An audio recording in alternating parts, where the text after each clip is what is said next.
യൂണിവേഴ്സിറ്റിയിൽ നിന്ന് ബൈജു അബ്ദുറഹ്മാൻ ചോദിക്കുന്നു. യൂണിവേഴ്സിറ്റിയിൽ നിന്ന് ബൈജു അബ്ദുർ യൂണിവേഴ്സിറ്റിയിൽ നിന്ന് യൂണിവേഴ്സിറ്റിയിൽ നിന്ന് ബൈജു അബ്ദുറഹ്മാൻ ചോദിക്കുന്നു.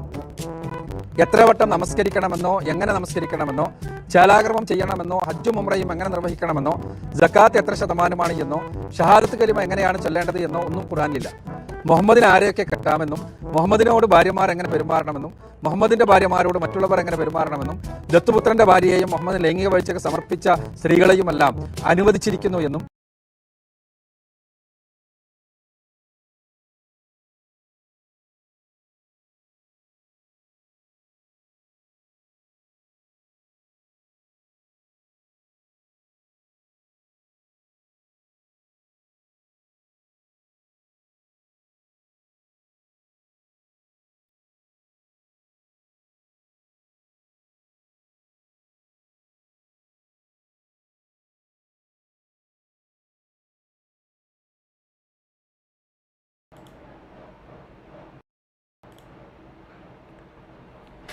ശബ്ദത്തിൽ എന്തെങ്കിലും തകരാറുണ്ടെങ്കിൽ ഒന്ന് പറയണേ.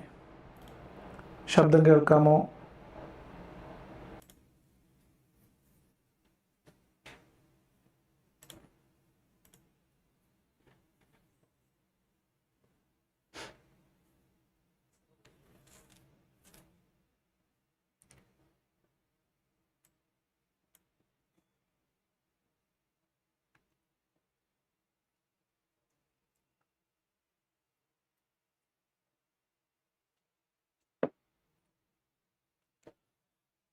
ശബ്ദം ക്ലിയർ ആവുമ്പോൾ ഒന്ന് പറഞ്ഞാൽ നമുക്ക് തുടങ്ങാം. എന്തെങ്കിലും പ്രശ്നം ഇപ്പോൾ ഉണ്ടോ എന്നൊന്ന് പറഞ്ഞാൽ മതി. ഒന്ന് കമൻറ്റുകളൊന്ന് പെട്ടെന്നായിക്കോട്ടെ.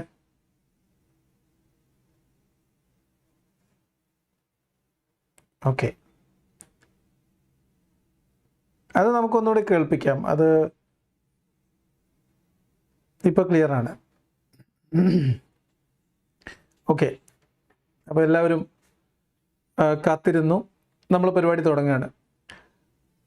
ഇസ്ലാമിൻ്റെ കേരളത്തിലുള്ള തളർച്ചയിൽ അല്ലെങ്കിൽ തകർച്ചയിൽ ഇസ്ലാം മതത്തിനകത്ത് വിശ്വസിക്കുന്ന ആളുകൾക്ക് ഇസ്ലാം എന്താണെന്നും മുഹമ്മദ് നബി ആരായിരുന്നു എന്നും ഇതിൻ്റെ പൊളിറ്റിക്സ് എന്താണ് എന്നൊക്കെ മനസ്സിലാക്കുന്നതിൽ മതപ്രബോധകരും പ്രചാരകരും പറഞ്ഞുകൊണ്ടിരിക്കുന്ന കളവുകൾ എന്തൊക്കെയാണ് എന്നൊക്കെ സാധാരണ ആളുകളെ ബോധ്യപ്പെടുത്തുന്നതിൽ ഏറ്റവും വലിയ പങ്ക് വഹിച്ചൊരു വ്യക്തിയാണ് എം അക്ബർ.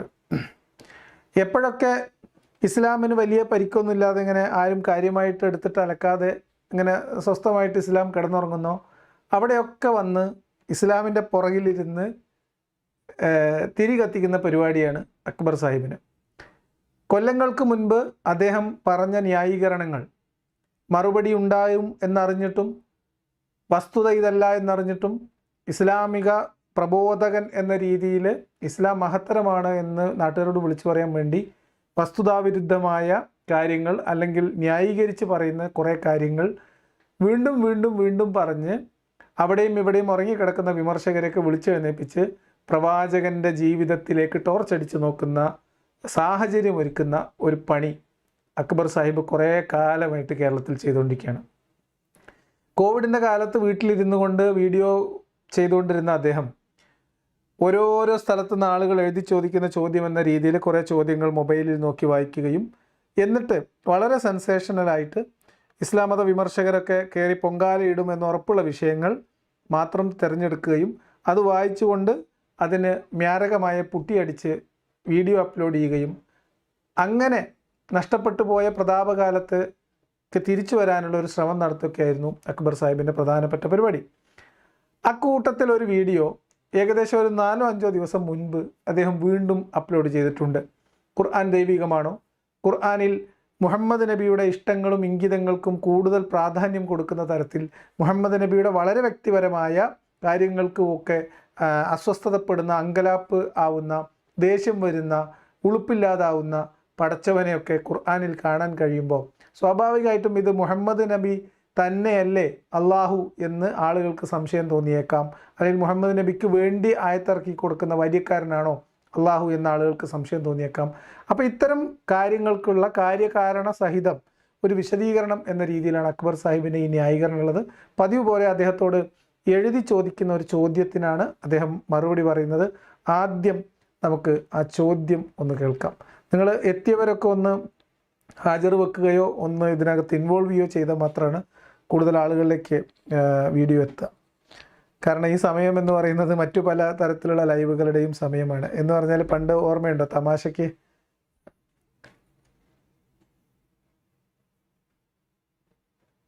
ശബ്ദം എന്താണ് ശബ്രക ശബ്ദം കുറവാഞ്ഞ് എനിക്ക് മനസ്സിലായില്ല.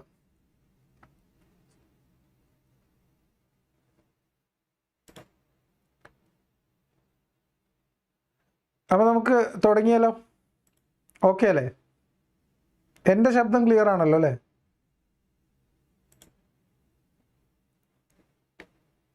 യൂണിവേഴ്സിറ്റിയിൽ നിന്ന് ബൈജു അബ്ദുറഹ്മാൻ ചോദിക്കുന്നു, എത്ര വട്ടം നമസ്കരിക്കണമെന്നോ എങ്ങനെ നമസ്കരിക്കണമെന്നോ ചേലാകർമ്മം ചെയ്യണമെന്നോ ഹജ്ജും ഉംറയും എങ്ങനെ നിർവഹിക്കണമെന്നോ ജക്കാത്ത് എത്ര ശതമാനമാണ് എന്നോ ഷഹാദത്ത് കലിമ എങ്ങനെയാണ് ചൊല്ലേണ്ടത് എന്നോ ഒന്നും ഖുർആനിലില്ല. മുഹമ്മദിന് ആരെയൊക്കെ കെട്ടാമെന്നും മുഹമ്മദിനോട് ഭാര്യമാർ എങ്ങനെ പെരുമാറണമെന്നും മുഹമ്മദിൻ്റെ ഭാര്യമാരോട് മറ്റുള്ളവർ എങ്ങനെ പെരുമാറണമെന്നും ദത്തുപുത്രൻ്റെ ഭാര്യയെയും മുഹമ്മദ് ലൈംഗിക വീഴ്ചയ്ക്ക് സമർപ്പിച്ച സ്ത്രീകളെയുമെല്ലാം അനുവദിച്ചിരിക്കുന്നു എന്നും അള്ളാഹുവിനെ അനുസരിക്കുന്നത് പോലെ മുഹമ്മദിനെയും അനുസരിക്കണമെന്നും എല്ലാം ഖുർആനിലുണ്ട്. മുഹമ്മദിൻ്റെ പ്യൂൺ മാത്രമാണ് ഖുർആനിൽ അള്ളാഹു എന്ന് പറഞ്ഞാൽ നിഷേധിക്കാൻ കഴിയുമോ? ഇതാണ് ചോദ്യം. വളരെ വിശദമായി തന്നെ യാതൊരു ജാള്യതയുമില്ലാതെ അക്ബർ സാഹിബ് വളരെ വ്യക്തവും സ്പഷ്ടവും വടിവത്തതുമായിട്ടുള്ള ആ ചോദ്യം മുഴുവനായിട്ടങ്ങ് വായിച്ചു. എന്നിട്ട് ഇനി ഇതിന് മറുപടി പറയുക എന്ന വലിയ ടാസ്കിലേക്ക് അദ്ദേഹം കടക്കുകയാണ്. ഈ വീഡിയോ ഇത്രയും നേരം അദ്ദേഹം വായിച്ച ചോദ്യത്തിന് ഒറ്റ വാക്കിൽ അല്ലെങ്കിൽ ഒരു 5 മിനിറ്റിൽ പറയാവുന്ന കാര്യമുള്ളൂ. ആരെങ്കിലും മുഹമ്മദിൻ്റെ പ്യൂണാണ് അള്ളാഹു എന്ന് തെറ്റിദ്ധരിച്ചാൽ അവരെ കുറ്റം പറയാൻ പറ്റുമോ എന്ന് ചോദിച്ചാൽ കുറ്റം പറയാൻ പറ്റും. അങ്ങനെ തെറ്റിദ്ധരിക്കേണ്ടതില്ല, അതിൻ്റെ കാര്യകാരണം ഇന്നതാണ് എന്ന് പറഞ്ഞാൽ മതി. അതിന് ഒരു മറുപടിയിലേക്ക് അദ്ദേഹം പോകുമോ ഇല്ലയോ എന്നൊക്കെ നമുക്ക് നോക്കാം. പക്ഷേ 30 മിനിറ്റാണ് ഇദ്ദേഹം ഇതിന് മറുപടി പറയാൻ വേണ്ടി എടുത്തുള്ളത്, 29 മിനിറ്റിലധികം. അതുകൊണ്ട് തന്നെ ഇത് വളരെ വിശദമായി സംസാരിക്കേണ്ട വിഷയമാണ്. അതുകൊണ്ടാണ് ഞാനിവിടെ ഇതിന് പാർട്ട് 1 എന്ന് കൊടുത്തിട്ടുള്ളത്. ഒരു പക്ഷേ നമ്മൾ ഇതിന്ന് തീർക്കാൻ കഴിഞ്ഞു എന്ന് വരില്ല. അങ്ങനെയാണെങ്കിൽ നമ്മൾ ഇതിൻ്റെ 2ഓ 3ഓ ഭാഗമായിട്ടായിരിക്കും അദ്ദേഹം ഇത് പറയുന്നത്. കാരണം ഖുർആനിൽ മുഹമ്മദ് നബിയുടെ ജീവിതവുമായി ബന്ധപ്പെട്ട് ഖുർആനിൽ അവതരിപ്പിച്ച ആയത്തുകളുടെ ഏകദേശ രൂപം ഒക്കെ അദ്ദേഹം പറഞ്ഞു പോകുന്നുണ്ട്. അതുകൊണ്ട് അതിലേക്കൊക്കെ എത്തുമോ എന്ന് നമുക്കറിയില്ല. എന്തായാലും അദ്ദേഹത്തിൻ്റെ ആമുഖമാണ് നമ്മൾ ഇന്നിവിടെ പരിശോധിക്കുന്നത്. അപ്പോൾ ഇനി നമുക്ക് അദ്ദേഹത്തിൻ്റെ ഉത്തരത്തിലേക്ക് കടക്കാം. സ്വാഭാവികമായിട്ടും അദ്ദേഹം നേരിട്ട് അതിന് ഉത്തരം പറയില്ല. അതിന് പകരം ചോദ്യം ചോദിച്ച വ്യക്തി അല്ലെങ്കിൽ അത്തരം ചോദ്യത്തിൽ ഉന്നയിക്കപ്പെട്ടതുപോലെ സംശയം ജനിക്കുന്ന വ്യക്തികൾ, ഇസ്ലാമിനെക്കുറിച്ച് ഇത്തരം വിമർശനമുള്ള ആളുകൾ, അവരെക്കുറിച്ച് ഖുർആനിലൊരു വാചകമുണ്ട് എന്നും ആ വാചകം എടുത്തുദ്ധരിച്ചുകൊണ്ട് ചോദ്യം ചോദിച്ച അല്ലെങ്കിൽ ചോദ്യത്തിൻ്റെ ആശയം അതിനോട് ചേർന്ന് നിൽക്കുന്ന ആ ചോദ്യം മനസ്സിലുള്ള എല്ലാ മനുഷ്യരെയും അപ്രസക്തരാക്കാനുള്ള ശ്രമമാണ് അദ്ദേഹം നടത്തുന്നത്. കേൾക്കാം. പരിശുദ്ധ ഖുർആൻ മുഹമ്മദ് നബിയുടെ സ്വാർത്ഥതയ്ക്ക് വേണ്ടി അദ്ദേഹം നിർമ്മിച്ചെടുത്ത ഗ്രന്ഥമാണ് എന്ന് വാദിക്കുന്നതിനും പ്രവാചകൻ സല്ലല്ലാഹു അലൈഹി വസല്ലമയെ വളരെ മോശമായി ചിത്രീകരിക്കുന്നതിനും വേണ്ടി വിമർശകന്മാർ ഉന്നയിക്കാറുള്ളൊരു ചോദ്യമാണ് ഇവിടെ വൈജു ചോദിച്ചിട്ടുള്ളത്. ഇത്തരം വിമർശനങ്ങൾ കേൾക്കുമ്പോൾ അതിന് കൃത്യമായ ഒരു മറുപടി അങ്ങ് കൊടുത്താൽ പ്രശ്നം തീരും. വിമർശനങ്ങൾക്ക് വായടപ്പൻ മറുപടി കൊടുത്താൽ പ്രശ്നം തീരും. പക്ഷേ അങ്ങനെ ഒരു പതിവ് അള്ളാഹ്ക്കും ഇല്ല, മുഹമ്മദ് നബിക്കും ഇല്ല, ഖുർആനിലും ഇല്ല. ആ സ്ഥിതിക്ക് പിന്നെ അക്ബർ സാഹിബ് മാത്രം അങ്ങനെ ഒരു സാഹസത്തിന് മുതിരേണ്ടതില്ലല്ലോ എന്ന് അക്ബർ സാഹിബും തീരുമാനിച്ചു. എന്നിട്ട് അദ്ദേഹം ഈ ചോദ്യത്തിന് ഉത്തരം പറയുന്നതിന് പകരം ഈ ചോദ്യം കേട്ടപ്പോൾ അദ്ദേഹത്തിന് ഓർമ്മ വന്ന ഒരു ഖുർആൻ വചനം പറഞ്ഞുതരും. ഇത്തരം വിമർശനങ്ങൾ കേൾക്കുമ്പോൾ സൂറത്തുൽ ബഖറയിലെ 7-ാമത്തെ വചനം കടുത്ത നിഷേധികളെക്കുറിച്ച്, ഒരിക്കലും സത്യം കാണാൻ തയ്യാറില്ലാത്ത ആളുകളെക്കുറിച്ച് പറഞ്ഞ കാര്യമാണ് ഓർമ്മ വരാറുള്ളത്. അവരുടെ ഹൃദയങ്ങൾക്ക് അള്ളാഹു സീല് വെച്ചിരിക്കുന്നു, മുദ്ര വെച്ചിരിക്കുന്നു. അവരുടെ കേൾവിക്ക് മുദ്ര വെച്ചിരിക്കുന്നു. അവരുടെ കണ്ണുകൾക്ക് മുന്നിൽ ഒരു മറയുമുണ്ട്. ആരുടെ കണ്ണില്? മുഹമ്മദ് നബി മക്കയിൽ വന്നിട്ട് ഇസ്ലാമിലേക്ക് ക്ഷണിക്കുകയും അള്ളാഹുവിൻ്റെ വചനമാണ് എന്ന് പറഞ്ഞിട്ട് മുഹമ്മദ് നബി അദ്ദേഹത്തിന് പറയാൻ തോന്നുന്ന കാര്യങ്ങളൊക്കെ വിളിച്ചു പറയുകയും ചെയ്തപ്പോൾ ഇത് ദൈവത്തിൻ്റെ വചനമാണ് എന്ന് അംഗീകരിക്കാത്ത ആളുകൾ മുഹമ്മദിനെ പ്രവാചകനാണ് എന്ന് അംഗീകരിക്കാത്ത ആളുകൾ, എന്തിൻ്റെ പേരിൽ മുഹമ്മദ് പറഞ്ഞു എന്ന ഒറ്റ തെളിവിൻ്റെ പേരിൽ മുഹമ്മദിനെ പൂർണ്ണമായിട്ട് അംഗീകരിക്കാത്ത ആളുകളെക്കുറിച്ച് ഖുർആൻ്റെ വചനമാണ് എന്ത്, അവർ എന്തുകൊണ്ടാണ് പറഞ്ഞിട്ട് കേൾക്കാത്തത്? മുഹമ്മദ് നബിയെ ഒന്നും കൊണ്ടല്ല, അള്ള മുദ്ര വെച്ചത് കൊണ്ടാണ്. അള്ള അവരുടെ ഹൃദയങ്ങൾക്ക് മുദ്ര വെച്ചു, കാതുകൾക്ക് മുദ്ര വെച്ചു, അതേപോലെ അവരുടെ വേറെന്താണ്, കണ്ണുകൾക്ക് മുന്നിൽ ഒരു മറയൂട്ടു. എന്ന് പറഞ്ഞാൽ മുഹമ്മദ് നബി പറയുന്ന സത്യം മനസ്സിലാക്കാനുള്ള ശേഷി അള്ളാഹു ഇല്ലാതാക്കിയ ഒരു വിഭാഗമാണ് ഇസ്ലാമിനെ സംശയിക്കുകയും ഇസ്ലാമിൽ വിശ്വസിക്കാതിരിക്കുകയും ചെയ്യുന്നത് എന്ന് അർത്ഥം. അപ്പോൾ ഇങ്ങനെ ആക്കി വെച്ചതാരാണ്? അള്ളാഹു ഹൃദയത്തിന് സീല് വെച്ചതുകൊണ്ട് ഖുർആനെ കുറിച്ച് മുഹമ്മദ് നബി പറഞ്ഞു ഒന്നും ചുറ്റും നിൽക്കുന്ന പലർക്കും മനസ്സിലായില്ല എന്ന്. അപ്പോൾ എന്തിനാണ് അള്ളാഹ് ഈ വേണ്ടാത്ത പണിക്ക് പോകുന്നത്? എന്തിനാണ് ഈ സീല് വെക്കുന്നത്? മുഹമ്മദ് നബി മര്യാദക്ക് ഓതി കൊടുക്കുമ്പോൾ അത് കേൾക്കാനുള്ള കഴിവ്, ആ ഹൃദയത്തിൻ്റെ സീലങ്ങ് തുറന്നു കൊടുത്താൽ, ആ മൂടി അങ്ങ് തുറന്നു കൊടുത്താൽ, ആ കാതിൻ്റെ സീലങ്ങ് മാറ്റിക്കൊടുത്താൽ, കണ്ണിന് മുമ്പിലുള്ള മറയങ്ങ് മാറ്റിക്കൊടുത്താൽ മുഹമ്മദ് നബി പറഞ്ഞു കൊടുക്കുന്ന ഖുർആൻ എല്ലാവർക്കും മനസ്സിലാവൂലേ? എല്ലാവർക്കും ഹിദായത്ത് കിട്ടൂലേ? അള്ളാഹ് വിചാരിച്ചാൽ എല്ലാവർക്കും ഹിദായത്ത് കിട്ടൂലേ? പിന്നെന്തിനാണ് അള്ളാഹ് ചിലവരെങ്ങനെ നമ്പർ ഇട്ട് വെച്ച് ചിലവർക്കൊക്കെ ഹൃദയവും കാതും കണ്ണും സീൽ ചെയ്ത് വെച്ചത്? അള്ളാഹിൻ്റെ ഓരോരോ കുസൃതി, അല്ലാണ്ട് ഇപ്പം എന്താ പറയുക? സത്യം കാണാൻ സന്നദ്ധമായി പരിശുദ്ധ ഖുർആൻ പ്രവേശിക്കുന്ന, ഖുർആൻ നോക്കുന്ന ആളുകൾക്ക് മനസ്സിലാക്കാൻ കഴിയുന്ന കുറേ കാര്യങ്ങളുണ്ട്. ഇത്തരം ആളുകൾ അതൊന്നും കാണില്ല. ഖുർആനിൽ 6000-ലധികം വചനങ്ങളുണ്ട്. 6000-ലധികം വചനങ്ങളിൽ വ്യത്യസ്തങ്ങളായ കാര്യങ്ങളുണ്ട്. അള്ളാഹുവിൻ്റെ അസ്തിത്വവുമായി ബന്ധപ്പെട്ട വിഷയങ്ങളുണ്ട്, മരണാനന്തര ജീവിതവുമായി ബന്ധപ്പെട്ട കാര്യങ്ങളുണ്ട്, അതേപോലെയുള്ള ഒരുപാട് വിഷയങ്ങളുണ്ട്. മുഹമ്മദ് നബി സല്ലല്ലാഹു അലൈഹി വസല്ലമയെ കുറിച്ച് പ്രവാചകന്റെ വ്യക്തിജീവിതവുമായി ബന്ധപ്പെട്ട ചില പരാമർശങ്ങളും പരിശുദ്ധ ഖുർആനിലുണ്ട്. പക്ഷേ ഇസ്ലാം കാര്യങ്ങൾ 5 എന്ന് പറയും. ഇസ്ലാം കാര്യങ്ങൾ 5. ഈ ഇസ്ലാം കാര്യങ്ങളെക്കുറിച്ച് യാതൊരു കാര്യവും ഖുർആനിലില്ല. ഷഹാദത്ത് കലിമ അതിൻ്റെ പൂർണ്ണാർത്ഥത്തിൽ ഖുർആനിലില്ല. നിസ്കാരം എങ്ങനെയാണെന്നില്ല. സക്കാത്തിനെക്കുറിച്ച്, നോമ്പിനെക്കുറിച്ച്, ഹജ്ജിനെക്കുറിച്ച് ഒന്നും വിശദമായിട്ട് ഇതെങ്ങനെയൊക്കെയാണ് ചെയ്യേണ്ടത്, എന്തൊക്കെയാണ് ചെയ്യേണ്ടത് എന്ന് ഖുർആനിലില്ല. എന്ന് മാത്രമല്ല, ലോകത്തെമ്പാടുമുള്ള മനുഷ്യർക്ക് കാലാകാലത്തേക്കുള്ള ഒരു ജീവിത പദ്ധതി, ഒരു ഭരണ സംവിധാനം, ഒരു നിയമ സംവിധാനം രൂപീകരിക്കാൻ വേണ്ടി അല്ലെങ്കിൽ ഉണ്ടാക്കാൻ വേണ്ടി, പൂർത്തീകരിക്കാൻ വേണ്ടി പറഞ്ഞയച്ച പ്രവാചകൻ മരിച്ചു കിടന്നാൽ അടുത്ത നേതാവിനെ എങ്ങനെയാണ് തിരഞ്ഞെടുക്കേണ്ടത്, എങ്ങനെയാണ് ഇസ്ലാമിക നിയമം അനുസരിച്ച് ആ ഭരണാധികാരി അല്ലെങ്കിൽ ഭരണം അടുത്ത ആളുകളിലേക്ക് കൈമാറേണ്ടത് എന്നതിനെക്കുറിച്ചും അള്ളാഹ്ക്കൊന്നും പറയാൻ സമയം കിട്ടിയില്ല. അതുകൊണ്ടാണ് മുഹമ്മദ് നബിയുടെ മരണം കഴിഞ്ഞ് മയ്യത്ത് 3 ദിവസം വീട്ടിൽ കിടന്നത് എന്നും അനുയായികൾ മറ്റൊരു വീട്ടിൽ യോഗം ചേർന്ന്, നിഗൂഢമായിട്ടുള്ള യോഗം ചേർന്നത് എന്നും അവിടെ ചേരിതിരുണ്ടായത് എന്നും അന്ന് മുതൽ ഇന്ന് വരെ തീരാത്ത സ്പർദ്ധയും യുദ്ധവും വിഭാഗീയതയുമായിട്ട് മുസ്ലിം സമൂഹം ഇങ്ങനെ പരസ്പരം വെട്ടിയും കുത്തിയും കൊന്നും ഭരണത്തിന് വേണ്ടി, അധികാരത്തിന് വേണ്ടി ഞങ്ങളാണ് യഥാർത്ഥ ഇസ്ലാം, ഞങ്ങളാണ് യഥാർത്ഥ മുഹമ്മദ് നബിയുടെ അനുയായികൾ എന്ന് തർക്കിച്ചുകൊണ്ടിരിക്കുന്ന അവസ്ഥയിലേക്ക് കൊണ്ടെത്തിച്ചത്. അപ്പോൾ അതുകൊണ്ട് അള്ളാഹ് ആദ്യമേ കുറേ ആളുകൾക്ക് മുദ്ര വെച്ചു. മുദ്ര വെച്ചവർക്ക് പിന്നെ ഖുർആനിൽ നല്ലതൊന്നും കാണൂല. ആകെ കാണുന്നത് ഈ പറഞ്ഞ മുഹമ്മദ് നബിയുടെ ജീവിതവുമായി ബന്ധപ്പെട്ട്, അദ്ദേഹത്തിൻ്റെ വ്യക്തി താല്പര്യങ്ങളുമായി ബന്ധപ്പെട്ട്, യുദ്ധവുമായി ബന്ധപ്പെട്ടത് മാത്രമേ കാണുള്ളൂ. എന്നെ സംബന്ധിച്ച് മുദ്ര വെച്ചതാണോ മുദ്ര വെക്കുന്നതിന് മുമ്പാണോ അല്ല, എനിക്കിത് രണ്ടും കാണാൻ പറ്റുന്നുണ്ട്. അപ്പോഴും കാണാൻ പറ്റുന്നുണ്ട്, ഇപ്പോഴും കാണാൻ പറ്റുന്നുണ്ട്. അള്ളാഹു എൻ്റെ കണ്ണിന് മുമ്പിൽ നിവർത്തിയിട്ട ആ പിന്നെ മറയിൽ എന്തോ സുഷിരം വീണിട്ടുണ്ട് എന്നാണ് എനിക്ക് തോന്നുന്നത്. അതല്ലെങ്കിൽ എൻ്റെ ഹൃദയത്തിൽ വെച്ച സീലിൽ എന്തോ ഒരു പെശക് പറ്റിയിട്ടുണ്ട്. എനിക്ക് ഖുർആനിലെ എല്ലാ സംഭവവും കാണാൻ പറ്റുന്നുണ്ട്. പക്ഷേ ദൈവികമായ ഒരു ഗ്രന്ഥത്തിൽ കാലാകാലം, ഇനി അക്ബർ സാഹിബ് പറയുന്ന അവകാശവാദങ്ങളൊക്കെ ഉന്നയിക്കപ്പെടുന്ന ഒരു ഗ്രന്ഥത്തിൽ ഒരു കാരണവശാലും ഉൾപ്പെടുത്താൻ പാടില്ലാത്തതും ആവശ്യമില്ലാത്തതും മുഹമ്മദ് നബിയുടെ മരണത്തോട് അപ്രസക്തമാവുന്നതുമായിട്ടുള്ള നിരവധിയായ കാര്യങ്ങൾ ഖുർആനിലുണ്ട്. എന്നാൽ ഇസ്ലാമിൻ്റെ പ്രധാനപ്പെട്ട ആചാരങ്ങളെക്കുറിച്ച്, അനുഷ്ഠാനങ്ങളെക്കുറിച്ച്, ആരാധനകളെക്കുറിച്ച് അതിൻ്റെ പൂർണ്ണമായ രൂപത്തിൽ അതിൽ വിശദീകരിച്ചിട്ടില്ല. ഷഹാദത്ത് കലിമ എങ്ങനെ ചൊല്ലേണ്ടതെന്ന് പോലും ഇല്ല. ഇതാണ് ചോദ്യകർത്താവിൻ്റെ ചോദ്യം. അതിനുള്ള മറുപടിയാണ് അള്ളാഹു സീല് വെച്ചതുകൊണ്ടാണ് ഖുർആനിൽ നല്ലതൊന്നും കാണാൻ പറ്റാത്തത് എന്നാണ്. അക്ബർ സാഹിബ് ഇനിയും വിശദീകരിക്കും.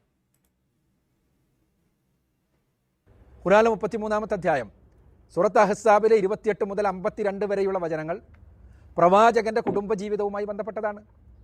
അത് എടുത്തുദ്ധരിച്ച് അതെടുത്ത് പൊക്കി അത് പ്രവാചകൻ സല്ലല്ലാഹു അലൈഹി വസല്ലമക്ക് എന്തൊക്കെയോ പടച്ചവൻ എന്തോ ആനുകൂല്യങ്ങൾ നൽകുന്നു എന്ന് വരുത്തി തീർത്ത് ഇത് പ്രവാചകൻ തൻ്റെ സ്വാർത്ഥമായ താല്പര്യങ്ങൾക്ക് വേണ്ടി എഴുതിയുണ്ടാക്കിയതാണ് എന്ന് സമർത്ഥിക്കാൻ വേണ്ടി അവർ ശ്രമിക്കാറുള്ളത്. അവർ പരിശുദ്ധ ഖുർആനിലെ മറ്റു വചനങ്ങളൊന്നും കാണാറില്ല. ഞാൻ പറഞ്ഞാൽ എല്ലാ വചനങ്ങളും കാണും, പക്ഷേ മുഹമ്മദ് നബിയുടെ താല്പര്യങ്ങൾ ആ ഖുർആനിൽ മുന്നിൽ നിൽക്കുന്നു എന്ന് മാത്രമല്ല, മുഹമ്മദ് നബിയുടെ താല്പര്യങ്ങൾക്കനുസരിച്ച് അല്ലെങ്കിൽ മുഹമ്മദ് നബിയുടെ മുമ്പിൽ വരുന്ന സാഹചര്യത്തിൻ്റെ സമ്മർദ്ദത്തിനനുസരിച്ച് മുഹമ്മദ് നബിക്ക് അപ്പോൾ അവിടുന്ന് രക്ഷപ്പെട്ടു പോകാനുള്ള ഖുർആൻ വചനങ്ങൾ മാത്രമാണ് അവതരിപ്പിക്കപ്പെട്ടിട്ടുള്ളത്. സ്വാഭാവികമായിട്ടും അതുകൊണ്ട് സംശയം ഉണ്ടാവും. ഇതൊന്നും പറയാതെ ചോദ്യത്തിന് ഉത്തരം പറഞ്ഞാൽ മതി. അതുകൊണ്ടാണ് ഞാൻ പറഞ്ഞത് അല അബ്സാരിഹിം ഇഷാവ എന്ന് പറഞ്ഞ അവരുടെ കാഴ്ചക്ക് മുന്നിൽ ഒരു മറയുണ്ട്, അവർ കാണേണ്ടത് കാണില്ല എന്ന് പടച്ചവൻ പറഞ്ഞത് ഇവിടെ ഓർമ്മ വരുന്നു എന്ന് പറയാൻ കാരണം യഥാർത്ഥത്തിൽ എന്താ സ്ഥിതി? യഥാർത്ഥത്തിൽ എന്താ സ്ഥിതി വെച്ചാൽ ഖുർആനിൽ ഷഹാദത്ത് കലിമയില്ല, നിസ്കാരമില്ല, നോമ്പുമില്ല, ഹജ്ജുമില്ല, സക്കാത്തുമില്ല, ഒരു കുന്തവുമില്ല. വിശ്വാസിക്ക് വിശ്വസിച്ച് ആരാധിച്ച് മുന്നോട്ട് ജീവിച്ചു പോകാൻ വേണ്ടതൊന്നും അതിനകത്തില്ല. ഞാൻ നേരത്തെ പറഞ്ഞതുപോലെ ഏറ്റവും വലിയ പ്രശ്നം ഉണ്ടാവാൻ സാധ്യതയുള്ള ഭരണമാറ്റം, മുഹമ്മദ് നബിയുടെ മരണശേഷം ആരാണ് അനുയായി എന്ന് എല്ലാവരോടും വസിയത്ത് എഴുതി വെക്കണം എന്ന് കൽപ്പിച്ച മുഹമ്മദ് നബിയുടെ വസിയത്തുമില്ല, ഓലയുമില്ല, പടലുമില്ല. ഇനി ആട് തിന്നതിനകത്ത് ഇങ്ങനെ വസിയത്ത് ഉണ്ടായിരുന്നു എന്ന് സംശയം പ്രകടിപ്പിക്കുന്നവരുണ്ട്. മരണക്കിടക്കയിൽ ഉമറിനോട് പേന ചോദിച്ചപ്പം പേന കൊടുക്കാതിരിക്കുന്നതിൽ ഉമറിന് പ്രത്യേക താല്പര്യമുണ്ടായിരുന്നു എന്ന് പറയുന്നവരുണ്ട്. അങ്ങനെ പല സംശയങ്ങളും ഈ വിഷയത്തിലുണ്ട്. പക്ഷെ ഗണ്യതമായി മുഹമ്മദിൻ്റെ കാലശേഷം എങ്ങനെയാണ് ഇസ്ലാമിക ഖിലാഫത്തിനെ മുന്നോട്ട് കൊണ്ടുപോകേണ്ടത് എന്നതിനെക്കുറിച്ച് കൃത്യമായ ധാരണ രൂപം ഖുർആനിൽ കൊടുത്തിട്ടില്ല. എന്ന് പറഞ്ഞാൽ ഒന്നും അതിലില്ല. ആകെയുള്ളത് എന്താണ്? മുഹമ്മദ് നബിയുടെ ഭാര്യമാർ മുഹമ്മദ് നബിനെ അനുസരിക്കേണ്ടതിനെക്കുറിച്ച്, മുഹമ്മദ് നബിക്ക് എത്ര പെണ്ണ് കെട്ടാം, വിശ്വാസികൾക്കുള്ളതിനേക്കാളും എന്തൊക്കെ പ്രത്യേക ഓഫറുകൾ മുഹമ്മദ് നബിക്കുണ്ട്, അതെന്തിനു വേണ്ടിയിട്ടാണ് എന്നതിനെക്കുറിച്ച്, മുഹമ്മദ് നബിയുടെ വീട്ടിൽ കല്യാണം കഴിഞ്ഞ് വിരുന്നിന് വന്നാൽ പിരിഞ്ഞു പോകാത്ത ആളുകൾക്ക് ഓടിച്ചു വിടാനുള്ള ഖുർആൻ വചനം, ഇങ്ങനെ തുടങ്ങി എല്ലാ പ്രശ്നങ്ങളും. ഞാൻ പറഞ്ഞത് മുഹമ്മദിൻ്റെ മരണത്തോടുകൂടി അപ്രസക്തമാകുന്ന എത്രയോ ഹദീസുകൾ, ഡസൻ കണക്കിന് ഖുർആൻ വചനങ്ങൾ ഖുർആനിലുണ്ട്. ഇന്ന് നമുക്ക് എടുക്കാൻ ആവശ്യമില്ലാത്ത, ഒരു തരത്തിലും പ്രയോജനമില്ലാത്ത എത്രയോ ഖുർആൻ വചനങ്ങൾ ഖുർആനിലുണ്ട്. പക്ഷേ വിശ്വാസിക്ക് ആവശ്യമുള്ളതൊന്നും അതിലില്ല. ഇതാണ് ചോദ്യം. അതുകൊണ്ടാണ് സ്വാഭാവികമായിട്ടും ഇത് മുഹമ്മദിന് വേണ്ടി മുഹമ്മദിനാൽ മുഹമ്മദ് തന്നെ പറഞ്ഞുണ്ടാക്കിയതല്ലേ എന്ന് സംശയം തോന്നുന്നത്. അതിനിങ്ങനെ ഹൃദയത്തിൽ മുദ്രയാണ്, കാതിൽ സീലാണെന്ന് പറഞ്ഞിട്ട് കാര്യമില്ലല്ലോ. മുഹമ്മദ് നബി സല്ലല്ലാഹു അലൈഹി വസല്ലമ അന്തിമ പ്രവാചകനാണ്. മുഹമ്മദ് നബി സല്ലല്ലാഹു അലൈഹി വസല്ലമ അന്തിമ പ്രവാചകൻ എന്നുള്ള നിലക്ക് പരിശുദ്ധ ഖുർആൻ അദ്ദേഹത്തിന് അവതരിപ്പിക്കപ്പെട്ട വേദഗ്രന്ഥമാണ്. അവസാനത്തെ നാൾ വരെയുള്ള മുഴുവൻ മനുഷ്യർക്കുമുള്ള വേദഗ്രന്ഥം. ആ വേദഗ്രന്ഥത്തിലൂടെ പടച്ചവൻ മനുഷ്യരോട് സംസാരിക്കുകയാണ്, അവസാനത്തെ നാൾ വരെയുള്ള മുഴുവൻ മനുഷ്യരോടും. ആ മനുഷ്യരോട് സംസാരിക്കുന്ന അത് ഖുർആൻ, അത് ലോകം കേട്ടത് മുഹമ്മദ് നബി സല്ലല്ലാഹു അലൈഹി വസല്ലമയുടെ നാവിലൂടെയാണ്. മുഹമ്മദ് നബിയുടെ നാവിലൂടെ കേട്ടു എന്നതല്ലാതെ ഇതിന് പിന്നിലുള്ള വേറെ ഏതെങ്കിലും ഒരു ദൈവിക ശക്തിക്ക് ഖുർആൻ കൊണ്ടോ ഖുർആനിലെ ആശയം കൊണ്ടോ മറ്റു കാരണങ്ങൾ കൊണ്ടോ യാതൊരു തെളിവില്ല. അതിലാണ് നേരത്തെ ചോദ്യകർത്താവ് ഉന്നയിച്ച നമ്മളിപ്പോൾ ആവർത്തിച്ച് പറയുന്നത് പോലെയുള്ള വചനങ്ങൾ കൂടി വരുമ്പോൾ സ്വാഭാവികമായിട്ടും ആ സംശയം ദൃഢപ്പെടുന്നത്.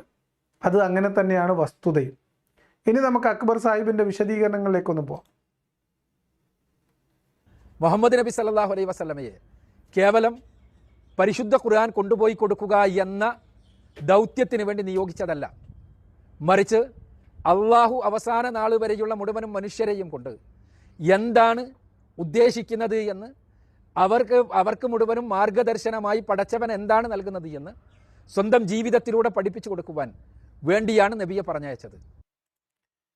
ഇവിടെ മുതൽ അദ്ദേഹം ഉത്തരം പറയുന്നു എന്നാണ് ശ്രമിക്കുന്നത്, അങ്ങനെ വരുത്താനാണ് ശ്രമിക്കുന്നത്. പക്ഷെ അത് മനസ്സിലാവാൻ സാധ്യതയില്ല. എങ്കിലും എനിക്ക് മനസ്സിലായതുപോലെ ഞാൻ പറയാൻ ശ്രമിക്കാം.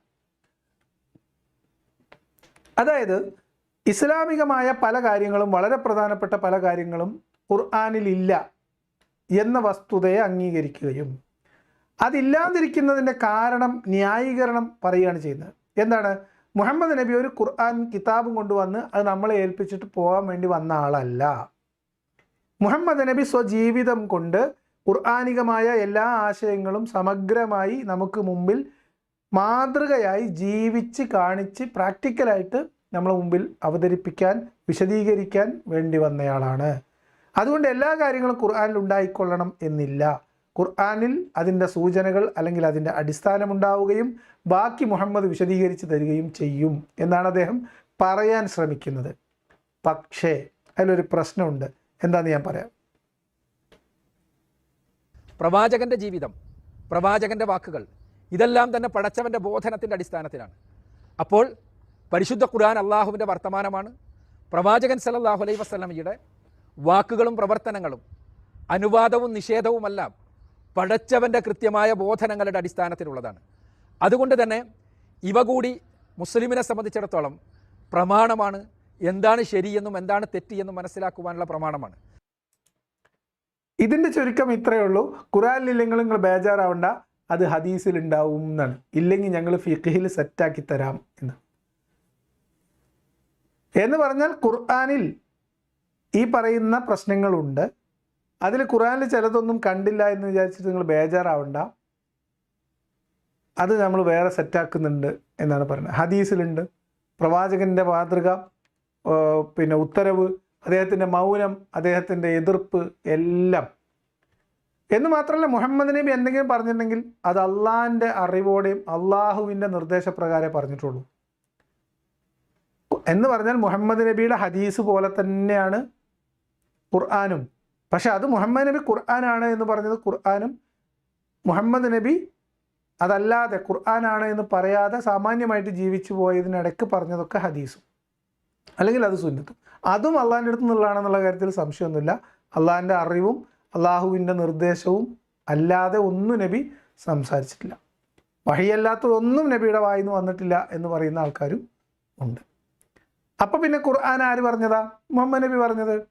ഇനി ഖുർആൻ ആരാണ്? ഇപ്പം ഇവർ പറയുന്ന ഈ ഖുർആൻ ക്രോഡീകരണത്തിൻ്റെ കഥ പറയുന്നിടത്ത് നമ്മൾ നോക്കിയാൽ ഖുർആൻ ആര് പറയുന്നത് രീതിയിലാണ് വെച്ചിട്ടുള്ളത്? മുഹമ്മദ് നബി പറയുന്ന രീതിയിൽ. എന്നാണ് ഇവർ പറയുന്നത്? കൃത്യമായ കണക്കുണ്ടോയെന്നൊന്നും അറിയില്ല. അതായത് അള്ളാഹു ഒരു വചനം ഇറക്കി കൊടുക്കുന്നു, അപ്പോൾ അതിൽ ഇന്ന സൂറത്തിൽ ഇത്രാമത്തടത്ത് ഇന്നത് എഴുതി വെക്കുക എന്ന് മുഹമ്മദ് നബി പറയുന്നു. മുഹമ്മദ് നബി എഴുതാൻ പറയുന്നു, ആളുകൾ അത് എഴുതി വെക്കുന്നു, അത് വായിച്ച് കേൾപ്പിക്കുന്നു, അത് മുഹമ്മദ് അപ്രൂവ് ചെയ്യുന്നു. ഇങ്ങനെയാണ്. അതിനിടയിൽ ചെറിയ വ്യത്യാസമൊക്കെ വരുത്തി ഓതി കേൾപ്പിച്ചു.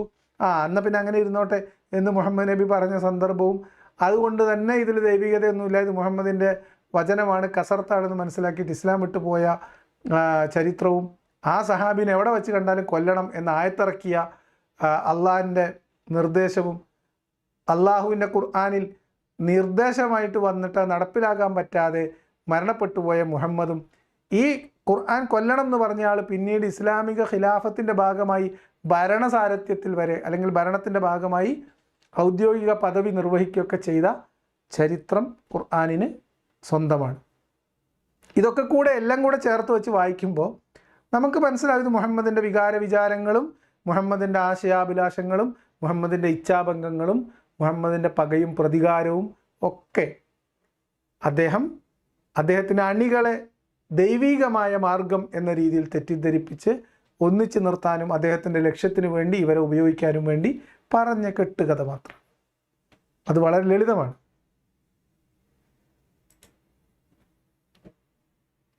ആ പ്രമാണം അംഗീകരിക്കണമെങ്കിൽ തീർച്ചയായും മുസ്ലിം അടിസ്ഥാനപരമായി അള്ളാഹുവിനെ അനുസരിക്കുന്നത് പോലെ പ്രവാചകനെയും അനുസരിക്കേണ്ടതുണ്ട് എന്നുള്ള ബോധമുണ്ടാകണം. അതുകൊണ്ട് തന്നെ പരിശുദ്ധ ഖുർആനിൽ കൂടെ കൂടെ കാണാൻ കഴിയും അത്തിയുല്ലാഹ വഅത്തിയുർ റസൂല. നിങ്ങൾ അള്ളാഹുവിനെ അനുസരിക്കണം, പ്രവാചകനെയും അനുസരിക്കണം.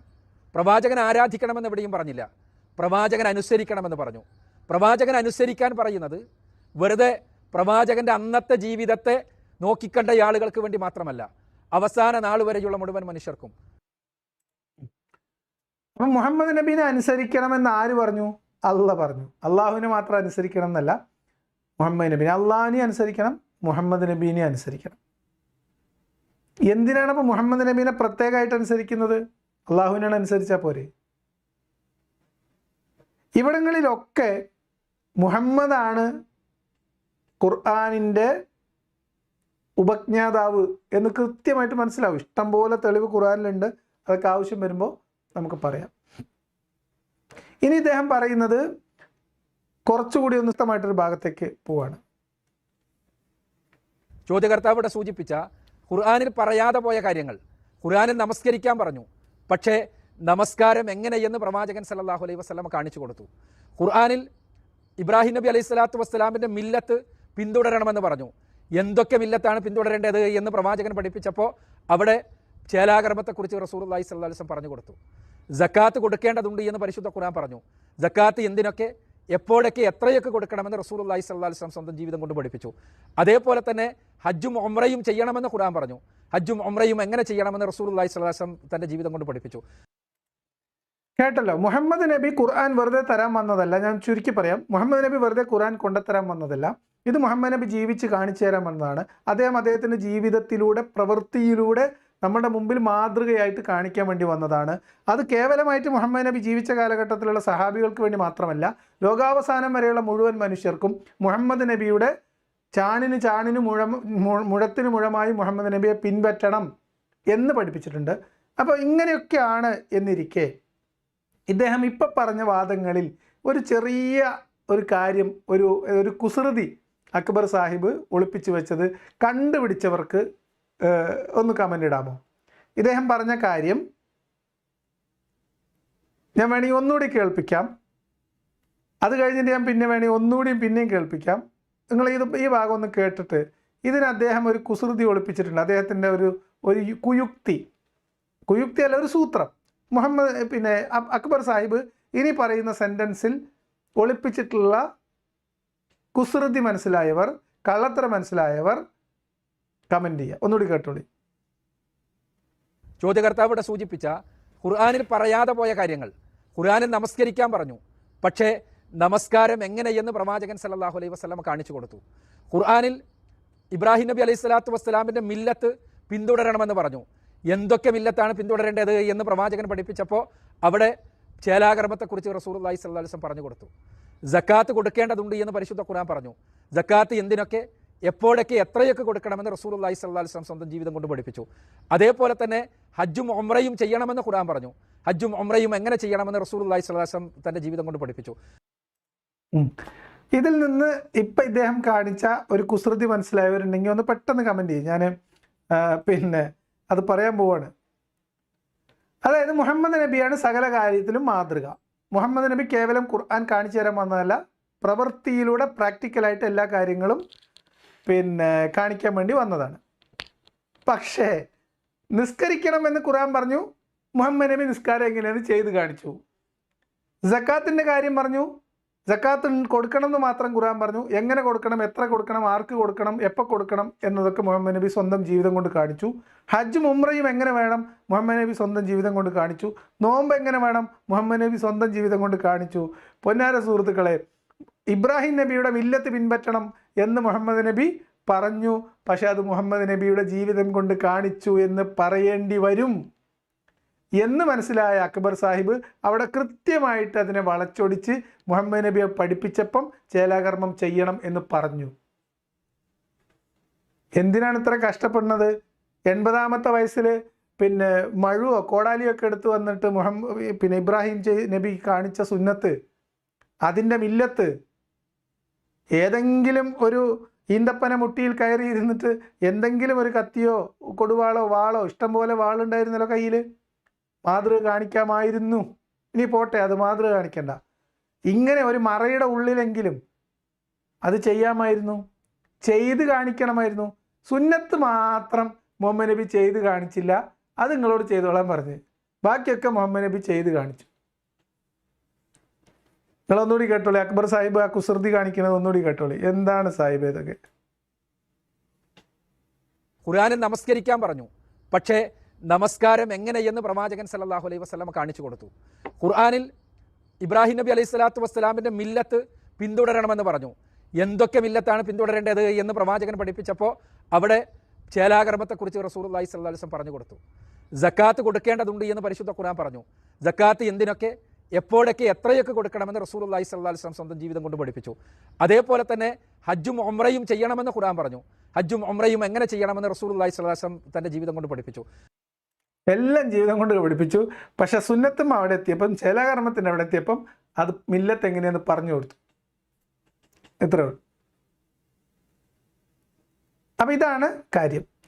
ഇനി ചില കാര്യങ്ങൾ ചെയ്ത് കാണിക്കാതെ പറഞ്ഞു കൊടുത്തു.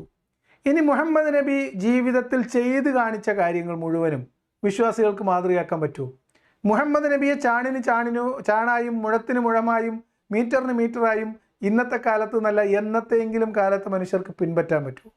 മുഹമ്മദ് നബിയുടെ കാലഘട്ടത്തിൽ ജീവിച്ചിരുന്ന മനുഷ്യർക്ക് ഈ മനുഷ്യൻ്റെ ധാർമ്മികത, ഇതാണല്ലോ പ്രധാനപ്പെട്ട സാധനം, ധാർമ്മികത, സദാചാരം തുടങ്ങിയിട്ടുള്ള കാര്യങ്ങളിൽ മുഹമ്മദ് നബിയെ മാതൃകയാക്കാൻ അന്നത്തെ കാലത്ത് മുഹമ്മദിൻ്റെ കൂടെയുള്ള മനുഷ്യന്മാർക്ക് അവകാശമുണ്ടായിരുന്നോ?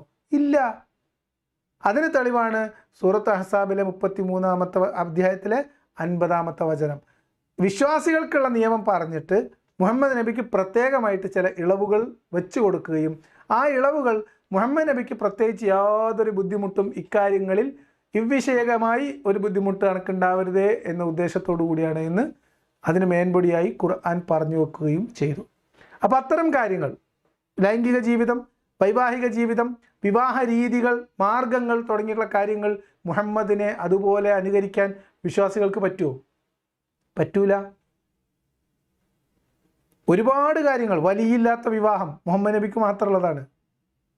മുഹമ്മദ് നബിയുടെ പ്രത്യേകതകൾ എണ്ണി എണ്ണി ഉസ്താദ് പറഞ്ഞ നിങ്ങൾക്ക് ഓർമ്മല്ലേ? ഏതെങ്കിലും ഭാര്യയും ഭർത്താവും കൂടി മുഹമ്മദ് നബിയുടെ മുന്നിലൂടെ പോയി മുഹമ്മദ് നബി ആ ഭാര്യയെ കണ്ടു എങ്കിൽ ആ ഭാര്യയെ മൊഴി ചൊല്ലൽ ആ ഭാര്യയുടെ കൂടെ അപ്പം നടന്നുകൊണ്ടിരിക്കുന്ന ഭർത്താവിന് വാജിബാണ് എന്ന് മൂല്യർ പ്രസംഗിച്ചത് നമ്മൾ ഏതാനും ദിവസങ്ങൾക്ക് മുമ്പാണ് കേൾപ്പിച്ചത്. അപ്പം അതുകൊണ്ട് ഈ വിഷയത്തിൽ മുഹമ്മദ് നബിയെ മാതൃകയാക്കാനേ പറ്റൂല, വിശ്വാസികൾക്ക് പറ്റൂല. ഇന്ന് നമ്മളിത് പറയുന്നത് പോലും പ്രവാചക നിന്നയാണ് എന്ന് ഇവരാരോപിക്കും. നമ്മൾ എന്തുകൊണ്ടാണ് ഇത് പറയേണ്ടി വരുന്നത്?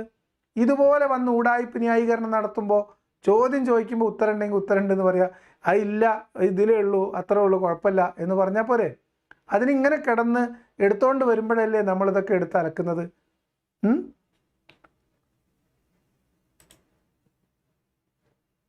അപ്പോൾ ഖുർആനിൽ പ്രവാചകൻ അനുസരിക്കണം എന്ന് പറഞ്ഞത് പരിശുദ്ധ ഖുർആനിൻ്റെ സ്വാഭാവികമായ ഒരു അനുബന്ധമായി പ്രവാചകൻ സല്ലല്ലാഹു അലൈഹി വസല്ലമയുടെ ജീവിതത്തെ സ്വീകരിക്കണമെന്ന് പറഞ്ഞതാണ്. അതാണ് ഒരു പ്രശ്നം. എൻ്റെ സുഹൃത്ത് പറഞ്ഞ മറ്റൊരു പ്രശ്നം കുടുംബജീവിതവുമായി ബന്ധപ്പെട്ട കാര്യങ്ങൾ പറയുന്നു എന്നാണ്. അത് വളരെ ചെറുതാക്കി കാണാറുണ്ട്. എന്തിനൊക്കെ എപ്പോഴൊക്കെ എത്രയെന്ന് പറഞ്ഞതാണ്. അതാണ് ഒരു പ്രശ്നം. എൻ്റെ സുഹൃത്ത് പറഞ്ഞ മറ്റൊരു പ്രശ്നം കുടുംബജീവിതവുമായി ബന്ധപ്പെട്ട കാര്യങ്ങൾ പറയുന്നു എന്നാണ്. അത് വളരെ ചെറുതാക്കി കാണാറുണ്ട്. അതങ്ങനെ ചെറുതാക്കി കാണരുത്. പ്രത്യേകിച്ച് മുഹമ്മദ് നബിയുടെ കുടുംബജീവിതവുമായി ബന്ധപ്പെട്ട കാര്യം അറിയുമ്പോൾ നിങ്ങളതിനെ തീരെ ചെറുതാക്കാൻ പാടില്ല. അത് വളരെ വലിയ കാര്യമാണ്. നിങ്ങൾക്കത് ചെറുതായിരിക്കും, പക്ഷെ പടച്ചോനത് വലിയ കാര്യമാണ്. കാരണം മക്കയിൽ നിന്ന് മദീനയിലെത്തുന്നത് വരെ വലിയ പ്രശ്നം ഉണ്ടായിരുന്നില്ല. മുഹമ്മദ് നബിൻ്റെ കല്യാണക്കാര്യത്തെക്കുറിച്ചും കുടുംബത്തെക്കുറിച്ചും ഭാര്യയും മക്കളും തമ്മിലുള്ള കാര്യങ്ങളെക്കുറിച്ചും ഒന്നും കാര്യമായതൊന്നും ഖുർആനിലില്ല. ഖദീജയുമായി ബന്ധപ്പെട്ട് ഖദീജയുടെ കൂടെ ജീവിക്കുന്ന കാലത്തെ കുടുംബ പ്രശ്നങ്ങളിൽ കാര്യമായി ഒന്നും ഖുർആന് പറയാനുണ്ടായിരുന്നില്ല എന്നതാണ് മക്കി സൂറത്തുകളൊക്കെ പരിശോധിക്കുമ്പോൾ നമുക്ക് മനസ്സിലാവുന്നത്. പക്ഷെ മദീനയിൽ അതുപോലെയല്ല, അത് ചെറിയ കളിയല്ല. മദീനയിൽ ചെന്നപ്പം ഡസൻ കണക്കിന് മീൻസ് ഒരു ഡസനോളം വരുന്ന അംഗസംഖ്യയുള്ള വലിയ ഒരു ഭാര്യ സംഘം, പിന്നെ യുദ്ധത്തിൽ 5-1 പിടിക്കപ്പെടുന്നവർ, അതിൽ തന്നെ മറ്റൊരാളുടെ കൈവശം വന്നാൽ പിന്നെ ഗോത്ര നേതാവിൻ്റെ മകളോ അല്ലെങ്കിൽ ഉന്നത കുലജാതയായിട്ടുള്ള സ്ത്രീകളെയൊക്കെ അടിമയായി പിടിച്ചിട്ടുണ്ടെങ്കിൽ അതിന് ചേർച്ചയൊത്തത് മുഹമ്മദ് മാത്രമേ ഉള്ളൂ ആ കൂട്ടത്തിൽ. അപ്പോൾ പകരം കൊടുത്ത് ആളുകളെ മേടിക്കാം. ഇതിനൊക്കെ പുറമെ സ്വദേഹം ദാനം ചെയ്യാൻ തയ്യാറായി നടക്കുന്ന ആളുകൾ ചുറ്റിലും. അതൊക്കെ കൂടാതെയാണ് അള്ളാഹുവിൻ്റെ ദീനിലേക്ക് ക്ഷണിച്ചുകൊണ്ട് ഏതെങ്കിലും രാജാവിന് കത്തെഴുതിയാൽ രാജാവ് ആ കത്തിന് മറുപടിയായിട്ട് കുറച്ച് മിഠായിയും കുറച്ച് ജിലേബിയും ലഡ്ഡും അണ്ടിപ്പരിപ്പും ഒക്കെ കൊടുത്തുവിടും. അതിൻ്റെ കൂടെ 2 അടിമക്കുട്ടികളെയും കൊടുത്തുവിടും. സ്ത്രീകളെ, അടിമ പെൺകുട്ടികളെ സമ്മാനമായിട്ട് കൊടുക്കും. അപ്പം അതുകൊണ്ട് മുഹമ്മദ് നബിയുടെ ജീവിതവുമായി ബന്ധപ്പെട്ട് കുടുംബക്കാര്യവുമായി ബന്ധപ്പെട്ട് ഖുർആനിൽ അള്ളാഹ് ഇടപെട്ടു എന്ന് പറയുന്നത് നിങ്ങൾക്ക് ചിലപ്പോൾ ചെറിയ കാര്യമായിട്ട് തോന്നുന്നുണ്ടാവും. പക്ഷെ അത് അള്ളാഹ്ക്ക് അത്ര നിസ്സാര കാര്യമായിരുന്നില്ല എന്നതും അള്ളാഹു ആരാണ് എന്നതിലേക്ക്, ഖുർആൻ ആരുടേതാണ് എന്നതിലേക്ക് വിരൽ ചൂണ്ടും. യഥാർത്ഥത്തിൽ ലഖദ് കാന ലക്കും ഫീ റസൂലില്ലാഹി ഉസ്വത്തുൻ ഹസന എന്ന് ഖുർആനിലെ 33-ാമത്തെ അധ്യായം സൂറത്ത് അഹ്സാബിലെ 21-ാമത്തെ വചനം പറഞ്ഞതിന് ശേഷമാണ്, അഥവാ ഈ പ്രവാചകനിൽ നിങ്ങൾക്ക് ഏറ്റവും ഉത്തമമായ മാതൃകയുണ്ട് എന്ന് പറഞ്ഞതിന് ശേഷമാണ് പ്രവാചകന്റെ വൈയക്തികമായ ജീവിതത്തിലേക്ക് കടന്നു പോകുന്നത് പരിശുദ്ധ ഖുർആൻ. അത് ശരിയാണ്. മുഹമ്മദ് നബിയുടെ ജീവിതത്തിൽ നിങ്ങൾക്ക് ഉത്തമമായ മാതൃക ഉണ്ട് എന്ന് പറഞ്ഞിട്ടാണ് ഞാൻ നേരത്തെ പറഞ്ഞ കാര്യങ്ങളൊക്കെ മുഹമ്മദ് നബിയുടെ ജീവിതത്തിൽ ഉണ്ടായതും അതുമായി ബന്ധപ്പെട്ട് കുടുംബ പ്രശ്നത്തിൽ, കലഹത്തിൽ, ഭാര്യമാർ തമ്മിലുള്ള പ്രശ്നത്തിൽ, അടിപിടിയിൽ ഒക്കെ കലാശിക്കുന്നത്. അടിമ സ്ത്രീയുടെ അടുത്തേക്ക് പോയി തിരിച്ചു വന്നു, തേൻ കുടിച്ചു, തേൻ എനിക്ക് ഇനി വേണ്ടാന്ന് പറഞ്ഞു. അള്ളാഹ് ഹറാമാക്കിയത് ഇജെന്തിനാ അള്ളാഹ് ഹലാലാക്കിയത് ഇജെന്തിനാണ് ഹറാമാക്കുന്നതെന്ന് വെച്ചിട്ട് മുഹമ്മദ് നബിനെ അള്ളാഹ് ശാസിക്കുന്നു. എന്തൊക്കെ കലാപരിപാടികളാണ് പറയണമെന്നുണ്ട്. ഈ വൈയക്തികമായ ജീവിതത്തിൽ എന്തിനു പടച്ചവൻ പറയണം? തീർച്ചയായും അന്തിമ പ്രവാചകൻ അവസാന നാൾ വരെയുള്ള മുഴുവൻ മനുഷ്യർക്കും മാതൃകയാണ്. അവസാന നാൾ വരെയുള്ള മുഴുവൻ നേതാക്കൾക്കും മാതൃകയാണ്. അവസാന നാൾ വരെയുള്ള മുഴുവൻ അനുയായികൾക്കും പ്രവാചകന്റെ അനുയായികൾ മാതൃകയാണ്. അതുകൊണ്ട് തന്നെ പ്രവാചകൻ സല്ലല്ലാഹു അലൈഹി വസല്ലമ എന്ന നേതാവിനെ മാതൃകയാക്കി ലോകത്തിന് മുഴുവനും അവസാന നാൾ വരെയുള്ള മുഴുവനും മനുഷ്യർക്കും പഠിക്കുന്നതിന് വേണ്ടിയുള്ള ഒരുപാട് സന്ദേശങ്ങൾ ഈ വചനങ്ങളിൽ പരിശുദ്ധ ഖുർആൻ പറയുന്നു. ഒരുപാടുണ്ട്. മുഹമ്മദ് നബീനെ എല്ലാ കാര്യത്തിലും, ചാണിന് ചാണായും മുഴത്തിന് മുഴമായും, പ്രത്യേകിച്ച് കുടുംബകാര്യത്തിലും ധാർമ്മികതയിലും ഒക്കെ സദാചാരത്തിലൊക്കെ അനുസരിച്ചിട്ടുണ്ടെങ്കിൽ, അംഗീകരിച്ചിട്ടുണ്ടെങ്കിൽ, അതിനെ അനുധാവനം ചെയ്തിട്ടുണ്ടെങ്കിൽ ജയിലിൽ നിന്ന് ഇറങ്ങാൻ നേരം ഉണ്ടാവില്ല. ഇതെല്ലാവർക്കും അറിയാവുന്ന കാര്യമല്ലേ. വെറുതെ എന്തിനാണ് ഇതൊക്കെ വലിച്ചിട്ട് 2 കൊല്ലം മുൻപ് നിങ്ങൾ ഒരബദ്ധത്തിൽ പറഞ്ഞു പോയ വീഡിയോ വീണ്ടും നിങ്ങൾ പുതിയ തംബ്നെയിലൊക്കെ എടുത്ത് ഇവിടെ കൊണ്ടുവന്ന് പോസ്റ്റ് ചെയ്യുന്നുണ്ടല്ലേ നമ്മൾ എടുക്കുന്നത്. നിങ്ങളുടെ പഴയ വീഡിയോസ് എടുത്ത് മറുപടികൾ കൊടുക്കുന്നതൊക്കെ റോസ്റ്റ് ചെയ്യണമെന്ന് വിചാരിക്കുന്നതാണ്. പക്ഷെ നിങ്ങളായിട്ട് തന്നെ പഴയതിൽ നിന്ന് സെലക്ട് ചെയ്തിട്ട് ബെസ്റ്റ് ഓഫ് അക്ബർ സാഹിബ് എന്ന് പറഞ്ഞിട്ട് നിങ്ങൾ തന്നെ അപ്ലോഡ് ചെയ്യാൻ. അപ്പോൾ നമുക്ക് പണി എളുപ്പമാണ്. സമയക്കുറവ് കൊണ്ടാണ് നമുക്ക് ഇത് ഇവിടെ അവസാനിപ്പിക്കേണ്ടി വരുന്നത്. എന്തായാലും ഇതിൻ്റെ ബാക്കിയായിട്ട് മുഹമ്മദ് നബിയുടെ കുടുംബവും ജീവിതവുമായി ബന്ധപ്പെട്ട് മുഹമ്മദ് നബിയുടെ വ്യക്തിപരമായ കാര്യങ്ങളിൽ അള്ളാഹു ഇടപെട്ടതിൻ്റെ ഖുർആൻ വചനങ്ങളും അതുപോലെ തന്നെ അതിൻ്റെ കാരണങ്ങളും അതിൻ്റെ ന്യായീകരണങ്ങളൊക്കെ ആയിട്ട് അക്ബർ സാഹിബ് അദ്ദേഹത്തിൻ്റെ യാത്ര തുടരും. ഒരുപക്ഷെ അടുത്തൊരു വീഡിയോയിലോ അല്ലെങ്കിൽ അതിൻ്റെ അടുത്തൊരു വീഡിയോ 2 3 ഭാഗമായിട്ട് നമുക്ക് തീർക്കാം. ഇതിൻ്റെ ബാക്കി, ഇന്ന് പറഞ്ഞതിൻ്റെ ബാക്കി നമ്മൾ നാളെ പറയും. ഇവിടെ ഇദ്ദേഹം പറയുന്ന വൈയക്തികമായ കാര്യങ്ങളിലേക്ക് ദൈവം ഇടപെട്ട് പറഞ്ഞ 2 കാര്യങ്ങൾ മാത്രം ശ്രദ്ധയിൽപ്പെടുത്താം. ഒന്ന്, ഈ പറയപ്പെടുന്ന വിവാഹം, വിശ്വാസികൾക്ക് അനുവദിക്കപ്പെട്ടിട്ടുള്ള വൈവാഹിക ബന്ധം എന്ന് പറയാൻ പറ്റില്ല, ബന്ധം, അതിൽ മുഹമ്മദ് നബിക്ക് പ്രത്യേകമായിട്ട് ഇളവ് വരുന്നത്. അതേപോലെ തന്നെ മുഹമ്മദ് നബി ഒരു വിവാഹം കഴിച്ചിട്ട്, ആരെ വിവാഹം കഴിച്ചതെന്ന് ചോദിക്കുക, വളർത്തുമുത്രൻ്റെ മകളെ വിവാഹം കഴിച്ച സമയത്താണെന്നാണ് എൻ്റെ ഓർമ്മ. ആ വിവാഹം കഴിഞ്ഞ ഉടൻ രാത്രികൾ വിരുന്നിന് വന്നവർ പിരിഞ്ഞു പോകാതായിട്ട് അള്ളാഹ്ക്ക് ദേഷ്യം വന്നതും ആയത്തിറക്കിയതും, നിങ്ങളോടിത് പറയാൻ നബിക്ക് ലജ്ജയുണ്ട്, പക്ഷേ എനിക്ക് ലജ്ജയില്ല, വിരുന്നിന് വിളിച്ചാൽ നന്നായിട്ട് ഞെണ്ണിയിട്ട് പൊയ്ക്കൊള്ളണം, വെറുതെ ഇങ്ങനെ രാത്രി വർത്തമാനം പറഞ്ഞ് മനുഷ്യന്മാരെ ഇടങ്ങേറാക്കരുത് എന്ന് പറഞ്ഞ് ആയത്തിറക്കിയ അള്ളാഹുവിൻ്റെ അവസ്ഥയൊക്കെ നിങ്ങൾ ആലോചിച്ച് നോക്കണം. എന്തായാലും അക്ബർ സാഹിബ് തുടർന്ന് അങ്ങോട്ട് മുഹമ്മദ് നബിയുടെ വ്യക്തി ജീവിതത്തിലേക്ക് വേണ്ടി അള്ളാഹു അവതരിപ്പിച്ച ഖുർആൻ വാചനങ്ങളുടെ ഉദാഹരണവും അതിൻ്റെ സാങ്കത്യവും അതിൽ ഈ കാലഘട്ടത്തിലുള്ള മനുഷ്യർക്ക് മാതൃകയാക്കേണ്ട കാര്യങ്ങളൊക്കെ വിശദീകരിച്ചുള്ള ഒരു യാത്രയാണ്. ഒരു നീണ്ട യാത്രയാണ് കേട്ടോ. ആ ചെറിയ ചോദ്യം ചോദിച്ചു, അക്ബർ സാഹിബ് ഇവിടെ എത്തി, ഒന്നും ആയിട്ടില്ല. ഇനി ഒരു 20 മിനിറ്റ് 22 മിനിറ്റ് ദൈർഘ്യം അക്ബർ സാഹിബിൻ്റെ വീഡിയോകളിലുണ്ട്. അതൊക്കെ നമ്മളൊന്ന് കേട്ടിട്ട് 1 2 വീഡിയോയിൽ ബാക്കി അദ്ദേഹത്തിൻ്റെ വാദങ്ങൾ മുൻനിർത്തി മാത്രമുള്ള മറുപടികൾ, അതിനോട് ചേർത്ത് വെച്ചിട്ടുള്ള അദ്ദേഹത്തിൻ്റെ മറുപടിക്കുള്ള മറുപടികൾ മാത്രമായിട്ട് നമുക്ക് വീണ്ടും ഈ ചർച്ച തുടരാം. പ്രവാചക നിന്നയ്ക്ക് പ്രചോദനമായിട്ട് അക്ബർ സാഹിബ് വീണ്ടും രംഗത്തിറങ്ങിയിരിക്കുന്നു എന്നതാണ് നമ്മൾ പറയാൻ ശ്രമിച്ചത്. എന്തായാലും അക്ബർ സാഹിബ് അവസാനം പറഞ്ഞു നിർത്തട്ടെ. ഇത് പ്രവാചകന്റെ ജീവിതവുമായി ബന്ധപ്പെട്ട സ്വകാര്യമായ കാര്യങ്ങളാണെങ്കിൽ പോലും അതിലൊരുപാട് പാഠങ്ങളുണ്ട്. റസൂലുള്ളാഹി സ്വല്ലല്ലാഹു അലൈഹി വസല്ലമയുടെ ചെറിയ ചെറിയ പ്രശ്നങ്ങളിൽ പോലും അള്ളാഹു ഇടപെട്ടിട്ടുണ്ട്. പ്രത്യേകമായ സന്ദർഭങ്ങളിൽ പ്രവാചകൻ സല്ലല്ലാഹു അലൈഹി വസല്ലമയോട് അള്ളാഹു ഇടപെട്ട സംഗതികൾ നമ്മെ സംബന്ധിച്ചിടത്തോളം വളരെ ചെറുതായിരിക്കും, പക്ഷേ അള്ളാഹുവിനെ സംബന്ധിച്ചിടത്തോളം അത് വളരെ വലുതാണ്. അത് നമ്മൾ മനസ്സിലാക്കണം. നിങ്ങൾക്കാണത് ചെറിയ കാര്യം, അള്ളാഹ്ക്ക് അത് വലിയ കാര്യമാണ്. ആർക്കാണത്? ആരാണ് അള്ളാഹ്? ആ രൂപത്തിലുള്ള ഇടപെടലുകൾ പടച്ചവൻ നടത്തിയത് നമുക്ക് പരിശുദ്ധ ഖുർആനിൽ നമുക്കൊരുപാട് കാണാൻ കഴിയും. പ്രവാചകൻ സല്ലല്ലാഹു അലൈഹി വസല്ലമയുടെ ജീവിതവുമായി ബന്ധപ്പെട്ട ഇടപെടലുകൾ, ആ ഇടപെടലുകൾ അള്ളാഹു നടത്തിയതിൻ്റെ ചെറിയ ചെറിയ ഉദാഹരണങ്ങളും കഥകളും തെളിവുകളും അതിൻ്റെ ന്യായങ്ങളൊക്കെ ആയിട്ട് അക്ബർ സാഹിബ് ഈ ന്യായീകരണം തുടരും. നമ്മൾ അദ്ദേഹത്തിൻ്റെ പുറകെ അടുത്ത വീഡിയോയിലും ഉണ്ടാകും. അതുവരേക്ക് ഇന്ന് ഇത്രയും നേരം ഇത് കണ്ടിരുന്ന എല്ലാവരോടും ശുഭരാത്രി പറഞ്ഞുകൊണ്ട് ഞാൻ ഇന്ന് നിർത്തുകയാണ്. കമൻറ്റ് ബോക്സിലേക്ക് ഇന്ന് ഇരിക്കാൻ പറ്റുന്ന ഒരു സാഹചര്യമല്ലാത്തതുകൊണ്ട് മാത്രമാണ്. കുറച്ച് ശാരീരികമായിട്ടുള്ള പ്രയാസം അനുഭവിക്കുന്നുണ്ട്. കഴുത്ത്, ഈ ഷോൾഡറും പെയിൻ ഉണ്ട്. അപ്പോൾ നല്ല വേദന സഹിച്ചാണ് ഞാനിവിടെ ഇരിക്കുന്നത്. അതിൻ്റെ ഒരു പ്രശ്നം മുഖത്ത് ഒരു പക്ഷെ വന്നിട്ടുണ്ടാവാം. സംസാരത്തിലും ആ ഒരു ബുദ്ധിമുട്ട് ഫീൽ ചെയ്തിട്ടുണ്ടാവാം. എന്തായാലും കുറച്ച് ദിവസം അതിൻ്റെ ഒരു പ്രയാസം ആയിട്ടുണ്ട്. 2-3 ദിവസമായിട്ട് അത് ബുദ്ധിമുട്ടുണ്ട്.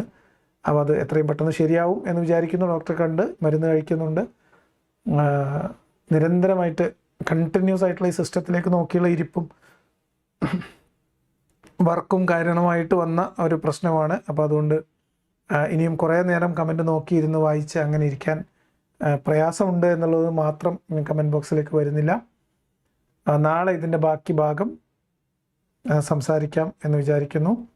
എല്ലാവരോടും ശുഭരാത്രി. എല്ലാവരുടെയും സ്നേഹത്തിനും സപ്പോർട്ടിനും ഉള്ള സ്നേഹം തിരിച്ചറിയിക്കുന്നു. നാളെ വിശദമായിട്ട് ഇതിൻ്റെ ബാക്കി ഭാഗങ്ങൾ കാണാം. മുഹമ്മദ് നബിയുടെ വ്യക്തി ജീവിതത്തിലേക്ക് അള്ളാഹു ഇടപെടേണ്ടി വന്ന ആ സന്നിഗ്ധ ഘട്ടങ്ങളും ഒഴിവാക്കാൻ പറ്റാത്ത സാഹചര്യങ്ങളും അതിൽ നിന്ന് നമുക്ക് ലഭിക്കുന്ന പാഠങ്ങളും മാതൃകകളൊക്കെ വിശദമായിട്ട് പരിശോധിച്ച് നമുക്കൊരു യാത്ര അക്ബർ സാഹിബിനെ കൂടെ പോകാം. നാളെ ആ വീഡിയോയിലേക്ക് എല്ലാവരെയും ഇപ്പം തന്നെ ക്ഷണിക്കുകയാണ്. നാളെ രാത്രി 9:30 ഇതേ സമയത്ത് നമ്മൾ തുടങ്ങും. അതുവരേക്ക് എല്ലാവരോടും ബൈ, ശുഭരാത്രി.